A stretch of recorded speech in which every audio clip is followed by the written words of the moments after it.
i canadesi, una squadra gloriosa, a me piacerebbe tornassero forti. Allora, vediamo la discesa di Antoine Deneria. Come sempre Mauro Corna porta i suoi atleti, lui l'abbiamo già detto in occasione. 50 secondi di gara, vediamo un po' cosa combina oggi. Queste linee non perfette sul piano, è certo che non bisogna essere troppo precisi, se no non si è scorrevoli, però bisogna stare attenti anche a non finire fuori nella neve riportata, perché poi freni. 13 centesimi, buono ma non buonissimo, perché lui di solito fa la differenza su questi falsi piani. Adesso vediamo cosa succede poi sul ripido, dove cominciano queste gobbe. Vediamo subito il primo salto, se è buona la linea, se riesce a stare stretto, è lungo, buono. Adesso giù e impostare bene questa curva. Importante arrivare qui su questo dosso preparati per assorbirlo al meglio. Un po' sfortunato, devo dire che c'è falsa luce in questo momento, lui vede un pochino in ritardo e con poca definizione l'asperità del terreno. Antoine Deneria è il vincitore quest'anno in Val Gardena. Per Antoine un eccellente risultato poi dopo anche a Venghe, invece un po' di difficoltà in quella mini discesa di Kitzbühel. Adesso esce da questa S, non credo che sappia controllare molto bene anche questa situazione. Il bel salto Rominger. Sì, abbiamo visto Fiala che era veloce sopra, è stato veloce sotto, quindi anche Deneria, che è già in leggero vantaggio, potrebbe diciamo ripercorrere le orme dell'americano che era in testa. E sì, guarda, bravissimo. Aggiunge, guardate, quasi 6 decimi di vantaggio, l'avevamo detto, si era preparato molto bene, era l'atleta sul quale la Francia. Fuori le punte per Bruno Kernen, ritornato prepotentemente alla ribalta nella sua Wengen con un terzo posto nella prima discesa, con una vittoria nella seconda. Lui che è stato campione del mondo nel 97 a Sestriere. Bruno Kernen non ha una grandissima visibilità, ma sicuramente la tranquillità, adesso trova un po' di sole, la serenità gli hanno permesso di avvicinarsi a questo mondiale senza alcuna preoccupazione. Guarda, se lui è buono in questa parte iniziale poi sicuramente può far bene. Bruno ha dimostrato quest'anno di essere in grado di recuperare il tempo perduto. 37 centesimi ed è davanti, e adesso soffrirà Deneria al traguardo, perché sta arrivando Bruno sospinto da una folla immensa qui. Bello il suo salto, la linea bello, è buona, morbido, è andato a cercarsi un bel anticipo. Adesso è importante questa gobba, ma si è portato bene in avanti, schiacciando, piegando le caviglie. Buona ancora questa curva, buonissimo questo passaggio di Kernen, sta scendendo la grande Kernen. Se non è stato troppo attaccato agli spigoli per seguire queste linee fantastiche. Qui finisce un po' nella buca, sì, ma anche non se perde davanti magari può perdere qualcosa dopo, attenzione, però i 54 centesimi sono troppi. È stato molto bravo nel controllare quella situazione, ha fatto qualche metro in più, non ha perso velocità, molto bene qui. 54 centesimi di vantaggio per Bruno Kernen. A questo punto c'è questo mare di folla che attende la leadership provvisoria del suo atleta, di Bruno Kernen al comando. Perde parecchio però, quasi 3 decimi. Sì, ha perso quasi 3 decimi, ma hai visto Carlo, ha sciato benissimo. Grande campione dello sci degli ultimi tempi. Parte Stefan Eberharter, 34 anni a fine marzo. Eccolo qui, parte questo grande campione. Medaglia di bronzo a Salt Lake City, settimo a Sant'Anton nella gara mondiale vinta dal proprio compagno di squadra Hannes Zink. Grande posizione per lui, non mi pare che ci sia una grandissima luce, però insomma è campione mica per niente. Per il momento no, però da qui in giù forse sta migliorando, la visibilità potrebbe migliorare, ed è importante su quei dossi sotto. Adesso vede bene comunque Stefan, vedete che ci sono queste gobbe ghiacciate che ha subito un pochino Stefan, evidentemente sono state accentuate un po' dai passaggi che l'hanno preceduto. Vediamo, questo è un intermedio troppo importante per lui, perché certo la gara uno se la gioca sotto, però se non sei veloce qua sopra non c'è niente da fare, non puoi recuperare, soprattutto sulla neve di oggi, perché la differenza abbiamo visto che non la fai. Tendiamo con ansia, vediamo un po' il cronometro cosa ci dice qui. Lui sicuramente è un grande scivolatore, ma è dietro, 25 centesimi. Sì, allora, adesso dipende da questa S. Sì, Kernen, se vogliamo fare un riferimento a colui che è in testa, nella parte finale ha perso questi 3 decimi perché non aveva pennellato. Lui bravissimo fino a questo punto. Eberharter ha sciato bene, direi a livello di Kernen, che aveva sciato benissimo. C'è anche il sole, è andato a anticiparsi meglio, Sì, è andato a anticiparsi molto questo passaggio, e qui in anticipo, nonostante questo, si fa scaricare, un po' come è successo a Kernen. Bravissimo, però un pochino lì ha sbagliato. Era stato bravissimo però Carlo sopra, più bravo di Kernen. C'è stato questo errore, vediamo nel computo di questo intermedio cosa succede, ed è dietro. Guarda, bravissimo fino lì, ha sbagliato, e adesso è dura, 41 centesimi, ai per Stefan Eberharter. Credo che anche il podio possa essere distante per lui, perché guida Kernen con 25 centesimi su Deneria e 85 su Fiala. No, sul podio potrebbe andare, ma difficilmente al primo posto, e secondo 17 centesimi 17 centesimi per Stefan Eberharter e Bruno Kerner si salva dal primo fiero attacco. Se l'è mangiato, tra l'altro senza averne colpa, perché è stata una decisione presa dai grandi capi dello sci austriaco. Vediamo un po' come reagisce. Fritz Strobel, che quest'anno non è stato brillantissimo, perché ha all'attivo soltanto il secondo posto nella discesa di Bormio, vinta da Dayron Ravs, e poi non c'è stato più alcun podio per lui, che in carriera ha vinto veramente parecchio, ma già a Sant'Anton non era andato veramente molto bene. Però insomma, aver vinto un titolo olimpico a snowboarding serve per la vita. Se i suoi Salomon sono veloci quassù, può essere pericoloso. 23 centesimi non è male questo suo intermedio. Vediamo, poi la gara comincia adesso. La gara per lui è andato a cercarsi un bel anticipo, vuol sta stretto infatti, però atterra sul secondo salto, ride e colla sollevando le punte, le spatole dei suoi sci, ma per adesso la linea è perfetta, un po' basso, ha dovuto mettersi di traverso, ma è stato bravissimo comunque a tenersi questa linea, perché questa è buona, ha perso qualcosa magari lassù, ma lui ha la possibilità adesso di sciare bene qua e forse di aver velocità sotto, però si fa cogliere di sorpresa da quel dente, finisce un pochino troppo basso e deve sterzare appena atterrato. Attenzione, aveva 20 centesimi, quasi di raddoppia, 36 centesimi, deve inventarsi qualche cosa. I suoi Salomon devono davvero assecondarlo in questo sus finale. Lui che anche a Salt City aveva vinto la medaglia d'oro proprio nella parte finale, abbastanza sorpresa per una manciata di centesimi. Fritz Strobel è quarto, 27 centesimi, neppure il privilegio del podio, il podio che sinora è Kernen, Eberharter. Al secondo intermedio e poi giù ancora di più. Sì, allora vuol dire che non ero un granché veloce sopra. Mi dispiace perché appunto la pista mi piaceva, mi trovavo bene, purtroppo non è che non si può fare niente. Grazie a Eric Seletto, linea alla postazione. E seguiamo la discesa di Ambrosi Hoffmann, perché per la Svizzera c'è la seconda possibilità di impreziosire il podio. Ambrosi Hoffmann è stato davvero molto brillante nelle prove e potrebbe tradirlo. Vediamo questa curva importantissima per lui, l'ha tirata veramente bene Ambrosi Hoffmann, è ancora buona la sua azione, ma abbiamo visto che cosa può succedere da qui in avanti. Tiene duro, stringe i denti, riesce comunque a impostare bene questo curvone qua, e anche lui basso, troppo basso. È pazzesca quella gobba a metà di quel curvone, quanto può cambiare la vita agli atleti. 33 centesimi adesso il suo ritardo. È difficile per Ambrosi Hoffmann, davvero molto difficile. Nel supergigante era andato vicinissimo al podio, solo 4 centesimi lo avevano diviso da Hermann Maier, e adesso deve recuperare tantissimo. Forse il terzo posto è alla sua portata, chi lo sa. Il ritardo era parecchio, ce la fa, 22 centesimi, un podio che parla assolutamente svizzero. Bruno Kernen, secondo Eberharter a 17 centesimi, Hoffmann è terzo a 22, esce e va. Finisci basso e poi non c'è più velocità. Attenzione a Eric Gay, 22enne di Mountain Tremblant nel Quebec. È una delle grandi sorprese quest'anno nel settore della velocità, soprattutto qui a St. Moritz, dopo l'eccellente sesto posto conquistato in supergigante, partendo allora con un pettorale altissimo. È stato il più veloce nella prima sessione di prove, ieri terzo. Allora guardiamolo e ammiriamolo soprattutto nella S, che ieri ha pennellato. Vediamo allora che fine farà in questa parte iniziale. Gay con i suoi Atomic a 28 centesimi, sono tutti lì. Lui poi ha dalla sua la capacità di affrontare benissimo i curvoni tecnici che abbiamo visto anche oggi dare grande spettacolo, linea alta come al solito. Lui vuole garantirsi questa traiettoria per non sbagliare. Bene fino qua Gay, guardate come è riuscito, si è staccato dal terreno ma è atterrato prestissimo e ha impostato questo curvone, l'ha condotto benissimo. Ancora una volta qui un po' basso, adesso deve lottare perché c'è questa gobba, ma guardate la sua indipendenza di gambe. Mi è piaciuto, ha frenato forse un po' prima per riuscire a passare così in questo punto, ma ha fatto vedere che sa sciare bene. Bravissimo Gay. 47 centesimi in ritardo del canadese, adesso per lui c'è forse la possibilità di recuperare qualche cosa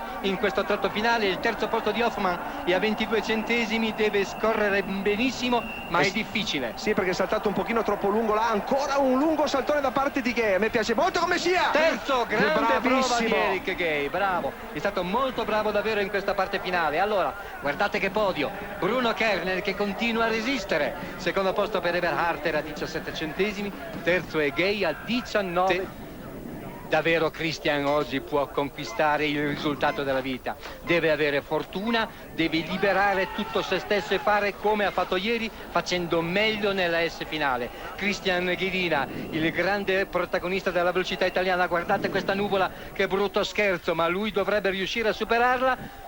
Peccato, che peccato qua. lì. Si è visto, Carlo, è finito un po' lungo, ho dovuto sterzare un po' bruscamente sul piano per non finire ulteriormente lungo nella neve riportata, quindi una piccola frenata da parte di Christian c'è stata e lui deve andare forte qua sopra perché è il suo terreno. 3 centesimi! Benissimo! Benissimo, benissimo. Adesso facciamo tutti il tifo per Christian perché deve ricordarsi quello che ha fatto ieri, deve cancellarlo e dopo aver superato il salto deve sciare in modo diverso. Attenzione, il saltone di Christian, stretto come ieri, bene ancora. Meglio, Qui deve aspettare più di quanto ha fatto ieri, non si inclina questa volta, è stretto, buono, buono, ancora questa curva, via Christian. Adesso ha perso un attimo, infatti è un po' rigido qui, ma è stretto, Alto. buono ancora, magari perde qualcosa qui, ma può essere poi molto veloce nel finale. Ancora questo inghippo finale, un po' basso ma è ancora buona. Attenzione a questo intermedio da parte di Christian Ghedina. Terzi verso la vittoria, ha perso tanto perché ha fatto linee precise, ma può recuperare ancora qualcosa. Ha peccato proprio quella sezione lì, era stato bravissimo sino a quel punto. 75 centesimi sono tanti, deve inventarsi un piccolo miracolo perché Gay è terzo a 19 centesimi. Forza Christian, deve dare tutto se stesso, la posizione migliore,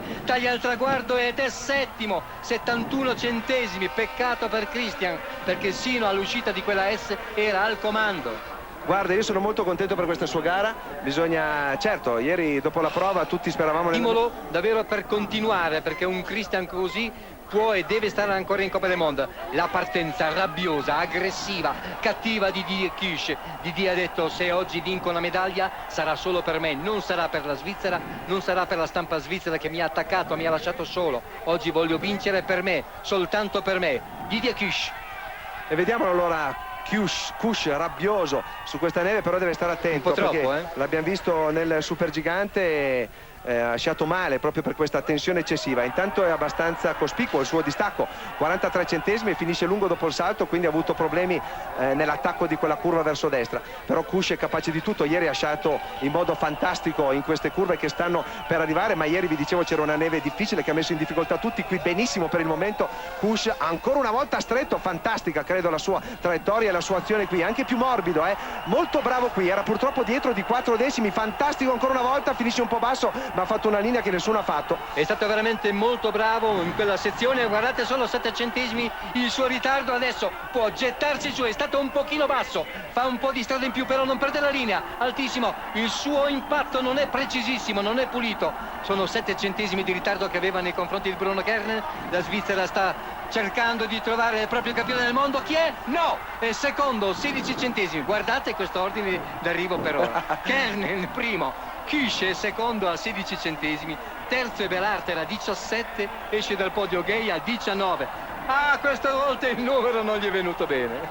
E intanto Gay, canadese, fantastico. Adesso scende Michael Falkhofer. Falkhofer che non è più brillante però come nel mese di dicembre, ma è sempre di pericoloso. gennaio, quando aveva inanellato una serie di secondi posti, la prima vittoria per lui quest'anno nella combinata di Kitzbühel. Vediamolo perché Falkhofer ha un grande fisico, è insidiosissimo come sempre, guardalo, la sua posizione è veramente molto morbida. Abbiamo visto dove Christian è finito nella neve riportata e ha dovuto sterzare in maniera brusca, lui è filato via molto liscio. Vediamo questo intermedio, 30 centesimi, adesso sono gli svizzeri a tremare, che bella questa gara. Viene rincacciato in gola l'urlo del pubblico, Falkhofer potrebbe risollevare le sorti per l'Austria, 30 centesimi, adesso viene la parte difficile. Sì, salto lunghissimo ma ha avuto ancora il tempo di impostare, anche se un po' di traverso, questo curvone. È veloce, era molto veloce perché ha fatto un salto lunghissimo, questa curva, buona traiettoria anche se non è morbidissimo, un po' come Kush qui, altissimo di traiettoria e un po' disagio in queste curve, ma mi sembra che sia comunque veloce, abbia fatto correre lo sci.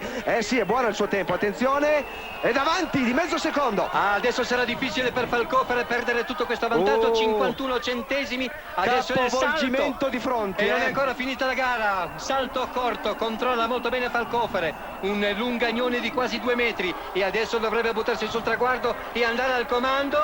Sì, 97 centesimi, incredibile, e questa potrebbe essere davvero la discesa vincente perché un secondo di vantaggio su Kernen e Kish è veramente tantissimo. Allora lui ha fatto 6 secondi posti in Coppa del Mondo, sarebbe il massimo che vincesse la sua prima gara ai campionati del mondo, però attenzione, la gara non è finita, c'è Omod, Mayer, Kius.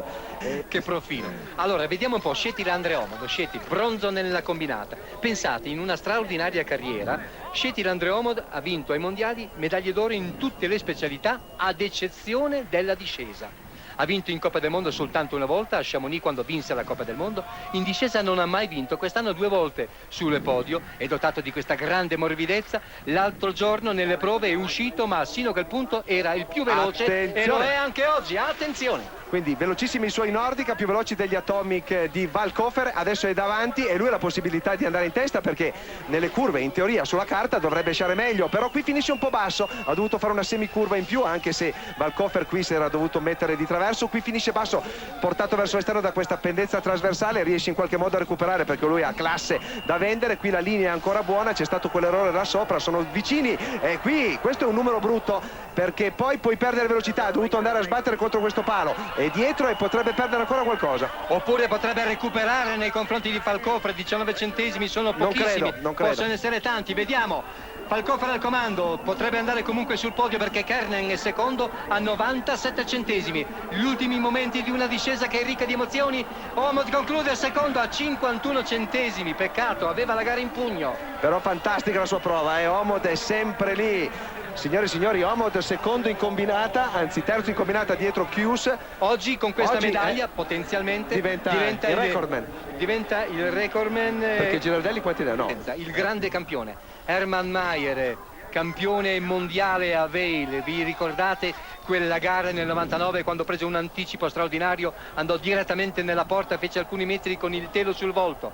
Lui il grande protagonista della caduta di Nagano e qui vediamo un po', seguiamo la gara di Hermann Maier con grande passione e grande rispetto. Diversa la sua traiettoria in quella curva verso sinistra dove ha sbagliato un pochettino, dove un pochino ha sbagliato anche lui. In questi giorni nella parte alta mai velocissimo, vediamo oggi i suoi sci cosa gli rispondono, non gli rispondono granché perché lui è dietro quasi di 6 decimi ed anche per il grandissimo, sublime Hermann Maier adesso si profilano tempi difficili, ma stiamo a vedere perché quando c'è lui in pista non sappiamo mai. Guardate questo salto con atterraggio sulla gamba malata, sulla gamba maciullata potremmo dire a questo punto, è finito troppo lungo e ha avuto un po' il fiato corto in queste curve, infatti non le riesce a attaccare come ha fatto di solito, qui si spiana ma forse è già un po' tardi, aveva 57 centesimi sopra, forse è andato su il suo distacco.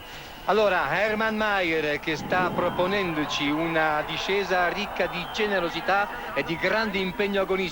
Hermann Maier, eccolo qui, non può lottare certamente per quelle posizioni che gli sono assolutamente consone per qualità e tutto, ma attenzione perché il terzo posto di Kernen è a 97 centesimi e lui è ottavo, 1 secondo e 22. Il podio, Valkofer, secondo posto Shetty Landre Omod, terzo Bruno Kernen e adesso scende Lasse Schuss. Credo che possa essere l'ultimo, lui forse con il francese Bidot. Bei den schnellsten dabei, nur 700 Rückstand für Max Raufer, jetzt ja die Intervalle verkürzt, deshalb sehen wir ja gar nichts mehr oben, aber jetzt kommt die Passage, wo er sich heute steigern muss.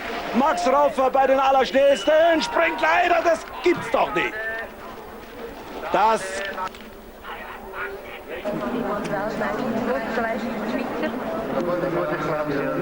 Vediamo la classifica che a questo punto per le prime posizioni perché ha Di